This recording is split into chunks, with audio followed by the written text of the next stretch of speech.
महाराष्ट्र और तेलंगाना के बॉर्डर पे खड़ा हूँ। यहाँ से स्टार्ट हो जाएगा। हाँ भाई। कौन सी जगह है ये? पिप्पलकुंटी बोल के महाराष्ट्र बॉर्डर। कौन सा? पिप्पलकुंटी। थाईलैंड से आए हैं पेड़ और भाई चीन से आए हैं। कौन कौन सी वैरायटी के पेड़ है? वो बड़े महंगे 2 लाख रुपए का 10 लाख रुपए का पेड़। 2 लाख 10 लाख का भी पेड़। नमस्ते एवरीवन, मैं नाम मोहित चौहान। मैं कर रहा हूँ certified hard cycling challenge Delhi to Kanyakumari. आज मेरा 55वां दिन है। दिल्ली टू कन्याकुमारी ऑलरेडी मेरा कंप्लीट हो गया है। अब मैं जा रहा हूँ कन्याकुमारी टू दिल्ली। अभी मैं फ़िलहाल नागपुर जा रहा हूँ। नागपुर तकरीबन यहाँ से 350 किलोमीटर दूर है, थोड़ा ज़्यादा ही होगा। तो रात के टाइम मैंने यहाँ पे पेट्रोल पंप पे स्टे किया था। यहाँ पे मैंने कैंप लगा लिया था। वैसे भाई लोग सोचा तो ये था कि मैं अपना रिकॉर्ड तोड़ दूंगा 176 किलोमीटर का, पर कल टूट नहीं पाया। 152 किलोमीटर साइकिलिंग की हुई है, क्योंकि भाई यहाँ से जो नेक्स्ट पेट्रोल पंप था वो 36 किलोमीटर दूर था और ये पहाड़ी इलाका है, जंगल का इलाका है। तो कभी जंगली जानवरों का थोड़ा बहुत दिक्कत हो जाए, इस वजह से मुझे यहाँ पे रुकना पड़ गया। तो थोड़ा बहुत सेफ्टी के साथ भी चलना पड़ता है। ऐसे नहीं कि मैं चल दिया और बीच में कोई दिक्कत हो गई तो कोई बचाने के लिए नहीं आने का, तो खुद ही सब कुछ सोचना पड़ता है।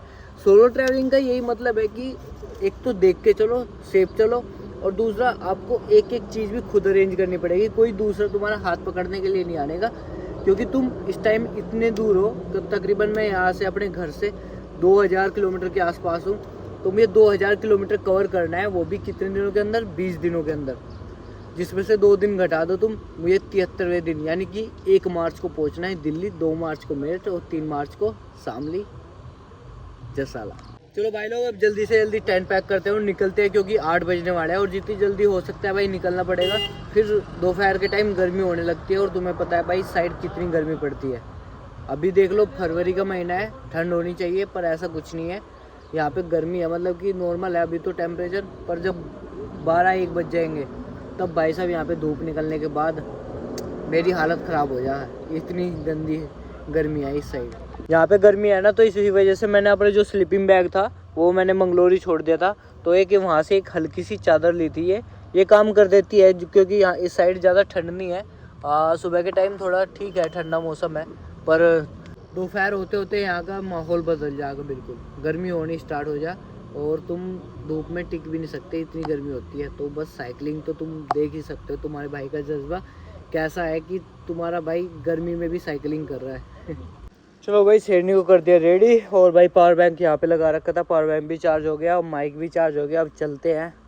एक एक चीज़ के साथ लड़ना पड़ता है भाई, चार्जिंग को लेके भी, स्टे को भी लेके भी, खाने पीने को लेके भी, और साइकिलिंग तो वो अलग। सब कुछ एक एडवेंचर से कम नहीं है। एक एक चीज़ बहुत ज़्यादा इम्पोर्टेंट है और सब कुछ करना पड़ता है खुद ही। प्रभु का नाम बोलो, जय श्री राम। चलो भाई, आज फिर 100+ साइकिलिंग करनी है। नाश्ता करके चलता नहीं, आगे जाके करूँगा कहीं पे।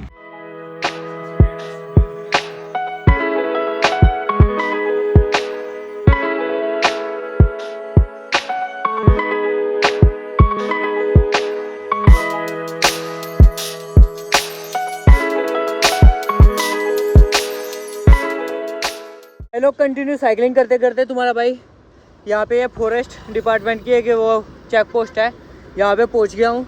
और भाई मेरे चारों ओर जंगल ही जंगल है, मतलब इसमें तुम्हें शेर, चीते वगैरह सब कुछ मिल जाएंगे इसके अंदर। और तुम्हारा भाई यहाँ पे साइकिलिंग कर रहा है। थोड़ी बहुत दिक्कत होती है, ज़्यादा नहीं। अब साइकिलिंग करते करते अब डर बिल्कुल ख़त्म हो गया है। जंगली जानवरों से थोड़ा बहुत डर लगता है, आदमी से तो बिल्कुल भी नहीं लगता। ये सीन हो गया।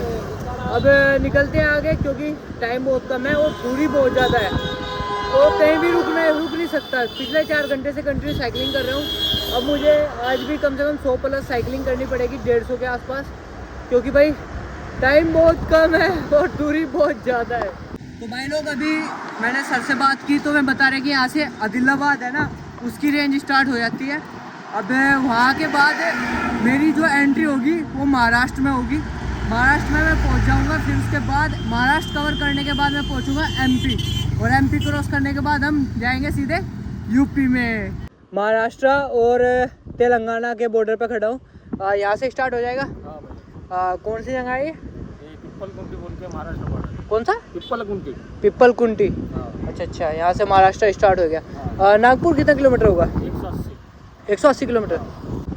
तो भाई लोग जब सुबह के टाइम मैंने स्टार्ट किया तो वहाँ से 265 या 70 के आसपास था नागपुर। तो अभी देख लो कितना रह गया है, 180 किलोमीटर। तो यानी कि 85 के आसपास हमने राइड कंप्लीट कर ली है। तो अब आगे भी 80 किलोमीटर कंप्लीट करना पड़ेगा, क्योंकि भाई आज भी 150 प्लस करना है। और वहाँ से नागपुर रह जाएगा फिर तकरीबन 100 किलोमीटर के आसपास, 100 या 110 रह जाएगा कल कवर करना है। क्योंकि भाई मेरे पास टाइम बहुत कम है और कवर करना पड़ेगा, क्योंकि टाइम तो बिल्कुल भी नहीं है। अब डेली 100-120 किलोमीटर साइकिलिंग करनी है। मैं इस वजह से 150-160 किलोमीटर साइकिलिंग कर रहा हूँ, क्योंकि कभी कोई श्रेणी में दिक्कत हो गई या मुझे दिक्कत हो गई तो थोड़ा बहुत मैं कवर कर सकूँ उसे। अगर एकदम से ही कुछ ऐसी दिक्कत हो गई ना तो फिर दिक्कत हो जाएगी। तो ये बात है, इसलिए मैं 150-160 किलोमीटर साइकिलिंग कर रहा हूँ। तो भाई लोग सबसे बड़ी खास बात आज ये है कि तुम्हारे भाई ने 55 दिन में 11 स्टेट कंप्लीट कर लिए हैं। अब मैं दोबारा महाराष्ट्र बॉर्डर में एंट्री करूंगा, फिर उसके बाद हम पहुंचेंगे एमपी बॉर्डर में।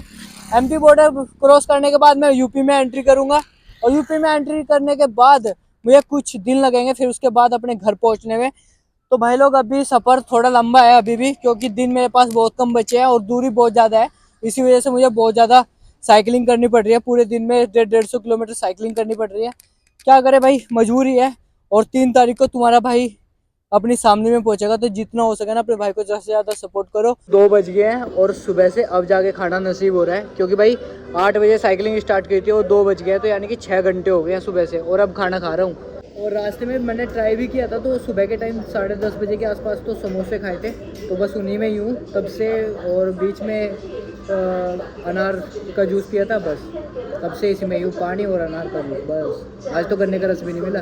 तो भाई कभी कभी तो ऐसा हाल हो जा। तो अब जाके रोटी नसीब होगी, तो अब दबा के रोटी खाऊंगा, फिर उसके बाद 60-70 किलोमीटर कवर भी करना है। तो टाइम बहुत कम है। दिल्ली में कहाँ से हूँ? मैं आगरा से है। तो भाई अपनी यूपी से ही है। और भाई बोल रहे हैं कि मैं पेड़ लेके जा रहा हूँ, ट्रक, इनका ट्रक सामने खड़ा है, तो पेड़ लेके जा रहे हैं। थाईलैंड से आए हैं पेड़, और भाई चीन से आए हैं। कौन कौन सी वैरायटी के पेड़ है? वो बड़े महंगे 2 लाख रुपए का 10 लाख रुपए का पेड़ है। 2 लाख 10 लाख का भी पेड़ है भाई इनके ट्रक में, देख सको भाई। तो बहुत महंगे महंगे पेड़ है। तो भाई बोल रहे हैं कि अपनी साइकिल इसमें लोड कर दो और भाई दिल्ली चलो मेरे साथ। मगर नहीं भाई, मेरा थोड़ा अलग मामला है। मैं 75 डेज हार्ड चैलेंज कर रहा हूँ, दिल्ली टू कन्याकुमारी, कन्याकुमारी टू दिल्ली। अब मैं रिटर्न जा रहा हूँ। कन्याकुमारी हुआ है, कन्याकुमारी में कंप्लीट हो गया। तो भाई इतने महंगे महंगे पेड़ भी होंगे, 10-10 लाख रुपए का पेड़। पानी की सिप से, पानी के सिप से आते हैं। चीन से आएगा चेन्नई, चेन्नई से आएगा। तो तुम माल सारा चेन्नई से ले रहे हो? चेन्नई से ले रहे हो माल? अच्छा, सही है। Mohit Chauhan blogger, Mohit Chauhan blogger YouTube पे आता है क्या? यूट्यूब पे आता है। तो भाई लोग इनका ट्रक ये खड़ा है यहाँ पे, और भाई इसमें इतने महंगे महंगे पेड़ है, तुम यकीन भी नहीं करने के। 2-2 लाख के, 10-10 लाख के भी भाई पेड़ हैं। मैं तो सुन के ही हैरान हो गया, इतने महंगे महंगे पेड़। तो भाई लोग अपना खाना पीना तो हो गया है, अब यहाँ से निकलते हैं, क्योंकि 95 किलोमीटर तो मैंने कवर कर दिया। अब बाकी का 55 से 60 किलोमीटर मुझे कवर करना है, तो निकलते हैं। धूप बहुत तेज़ है यार, पर इतनी धूप में भी तुम्हारे भाई को साइकिलिंग करनी पड़ेगी किसी भी हालत में। हालत इतनी ख़राब हो जाना बहुत ज़्यादा। और कुछ तो 4-5 दिन से मेरी तबीयत ठीक नहीं है, क्योंकि भाई खांसी बहुत ज़्यादा उठ रही है, और दूसरा दवाई नहीं मिल पा रही है कहीं पे भी। सिटी के अंदर जाना पड़ता है, और हाईवे पे कुछ ऐसा है नहीं कि कहीं पे मैं रुक के दवाई ले लूँ। तो कोई नहीं, जहाँ पे भी अगर मेडिकल स्टोर मिलेगा तो वहाँ से ले लेंगे, नहीं तो चलते रहेंगे, रुकना तो है ही नहीं। साइकिलिंग करते करते हालत होगी। कभी कभी ऐसा लगा रमराज सामने खड़ा। एक तो चढ़ाई है यार, पहाड़ चढ़ने पड़ रहे हैं, देखो चढ़ाई चढ़ते चढ़ते यूँ हाल हो गया, पसीना ही पसीना। और पानी इतना पिया जा रहा, ख़त्म हो रहा बार बार। एक ट्रक वाले भाई मिले थे, उनसे पानी लिया। भाई पानी कम से कम 6 से 7 लीटर, कभी कभी तो ज़्यादा ही हो जा। और 100 से 150 रुपये का पानी खरीदना पड़ जा कभी कभी, इतना पानी पीना पड़ा है। क्योंकि भाई जो यहाँ का पानी है ना, अगर बिना फिल्टर पी लिया तो तबीयत भी ख़राब हो सके, तो फिल्टर पानी पीना पड़ा है बहुत ज़्यादा। बहुत हालत ख़राब होगी। एक तो जंगल ही जंगल है, और ऊपर से पहाड़ी, ऐसे है रास्ते ऐसे। तकरीबन 145 से 150 किलोमीटर कवर हो गया। आज सोच रहा हूँ कि अपना रिकॉर्ड तोड़ दूँ 176 किलोमीटर का। देखते हैं, टाइम तो है पास में अभी आध एक घंटा, क्योंकि सूरज तो छिप गया। देखते हैं, जल्दी जल्दी कवर करते हैं। अब जाके डाउन आया है, अब पैंडल मारने की ज़रूरत नहीं है। देखो कितना डाउन है, कितनी चढ़ाई होगी। अब तुम देखो, ये ट्रकों की हालत है, देखो रेंग रेंग के चल रहे हैं। अब मेरी हालत कैसी हो रही होगी वो तुम देख लो। और डाउन पे अच्छी खासी स्पीड हो जा। जो ये ट्रक है ना, ये देखो बिल्कुल रुक रुक कर चल रहे हैं। देखो इनकी चाल देखो। अब मेरा अंदाजा लगा लो मेरी कैसी हालत हो रही होगी। और ऊपर से जंगल और चढ़ाई। हाय हाय, ठंडी ठंडी हवा, मजा आ रहा है। अब नहीं तो हालत खराब हो गई थी। जाते जाते सारा पसीना सूख जा। डाउन जाने का ये फायदा है। हाय हाय हाय, प्लान एरिया बहुत कम है महाराष्ट्र में। ये तुम्हें ऊपर नीचे रोड मिलेंगे, और पहाड़ ही पहाड़, पहाड़ ही पहाड़। और महाराष्ट्र में आने के बाद देखो रोड कैसी होगी। तो भाई लोग, तुम्हारे बाइक को स्टे करना पड़ गया क्योंकि मौसम बहुत ज़्यादा ख़राब हो गया था, और इसी वजह से मुझे रुकना पड़ गया। मैं सोचा था कि आज 180 प्लस किलोमीटर साइकिलिंग करूं, पर वो भी आज नहीं हो पाया। आज तुम्हारे भाई ने 164 किलोमीटर साइकिलिंग की। अपना रिकॉर्ड तोड़ना था आज 176 किलोमीटर का, वो नहीं कर पाया क्योंकि भाई मौसम ख़राब हो गया था। और आज मैं एक ढाबे के सामने मैंने टेंट लगाया, यहाँ पे रुका हुआ हूँ, क्योंकि इससे आगे था 4 किलोमीटर पे एक पेट्रोल पंप, फिर उससे आगे था 21 किलोमीटर दूर पे एक पेट्रोल पंप। अगर वहाँ पे मुझे स्टे नहीं मिलता तो मुझे आगे जाना पड़ता, और मौसम ख़राब हो रखा था, क्या पता बारिश आनी स्टार्ट हो जाए। तो मैं नहीं चाहता था कि मैं गीला हो जाऊँ, तो इसी वजह से मैं रुकना पड़ गया। मैं ढाबे पे इस टाइम हूँ, मैं दिखाता हूँ तुम्हें टेंट कहाँ पे लगाया मैंने आज। तो भाई लोग देखो, ये रहा ढाबा, और इसके सामने मैंने अपना टेंट लगाया, ये रहा। बस दिक्कत एक बात की है कि ये बोल रहे हैं कि इधर सांप वाँप आ जाते हैं, तो थोड़ा देख के सोना। मगर ये गजब की बात है। ऐसा तो टेंट कवर है पूरा, कोई दिक्कत नहीं है, अंदर तो आएगा नहीं, पर पता कुछ नहीं है। चलो कोई नहीं, खैर। वैसे आज तुम्हारे भाई ने 164 किलोमीटर साइकिलिंग किया। आज का टास्क होता है ऑलरेडी कंप्लीट। और अब मैं जा रहा हूँ यहाँ से नागपुर यहाँ से अब 105 किलोमीटर दूर है, या 115 होगा, ज़्यादा नहीं है अब। इतने किलोमीटर दूर है। कल मैं पहुँच जाऊँगा नागपुर। कल मैं नागपुर ही स्टे करूँगा, क्योंकि भाई साइकिल की सर्विस करवानी है और अपनी भी सर्विस करवानी है। मेडिकल स्टोर नहीं मिला अभी तक। हाईवे पे तो क्योंकि है ही नहीं, और सिटी में मेरा जाना नहीं हो रहा है, तो इसी वजह से मुझे 4 से 5 दिन हो गया है खांसते, पर अभी तक दवाई नहीं ली। तो कल मैं नागपुर पहुंचूंगा और नागपुर में रुकूंगा, और वहाँ पे कहीं पे दवाई लूँगा, और सैनी की भी सर्विस करवा दूँगा। और फिर उसके बाद हम एंट्री कर लेंगे MP में। कल मैं बॉर्डर क्रॉस कर दूँगा, कल नहीं सॉरी परसों हम बॉर्डर क्रॉस कर देंगे महाराष्ट्र का, और हम पहुंच जाएंगे MP में, और MP के बाद अपना बॉर्डर आ जाएगा UP। तो भाई लोग, इस वाले व्लॉग को तो यहीं पे एंड करते हैं। उम्मीद करता हूँ आपको ये वाला व्लॉग पसंद आया होगा। अगर पसंद आया तो वीडियो को कर दो लाइक, कमेंट, शेयर।